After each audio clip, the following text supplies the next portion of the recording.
costa dormir, aprofita, transforma aquest moment de neguit en una experiència meravellosa.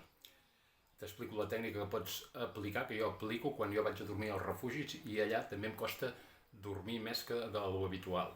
Primer de tot, si et costa dormir, reflexiona sobre què hi ha a la teva vida que no està resolt, perquè vol dir que el teu cervell, la teva ment subconscient, entén que s'ha de mantenir desperta perquè abans de dormir-se ha de resoldre alguna qüestió.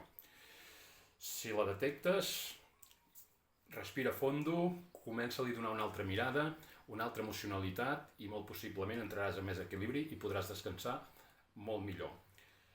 Un altre punt és que entenguis que el teu cervell funciona a una freqüència d'ones. El cervell d'un nen petit funciona a una altra freqüència d'ones.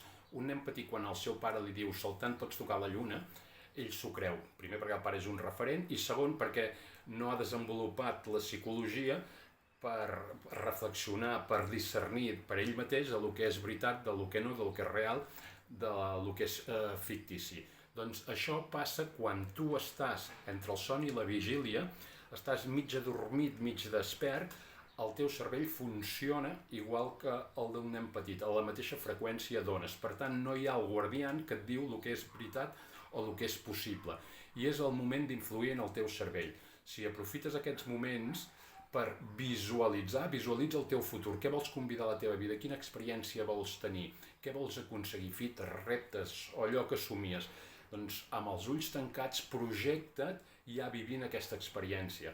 Això quedarà gravat al teu subconscient, al no haver-hi la barrera entrarà i recorda que les imatges que s'impregnen al teu conscient tendeixen a reproduir-se a la realitat. Per tant, estàs aprofitant aquesta força negativa de no poder dormir al teu favor per deixar de posar atenció a allò que et molesta i el patiment que et genera el no poder dormir i precisament posar focus a allò que vols experimentar a la teva vida i t'estàs programant per aconseguir-ho. O sigui que posa-ho en pràctica i si ho fas d'aquí uns dies em dius si dorms millor i en quin estat estàs. Et desitjo un millor.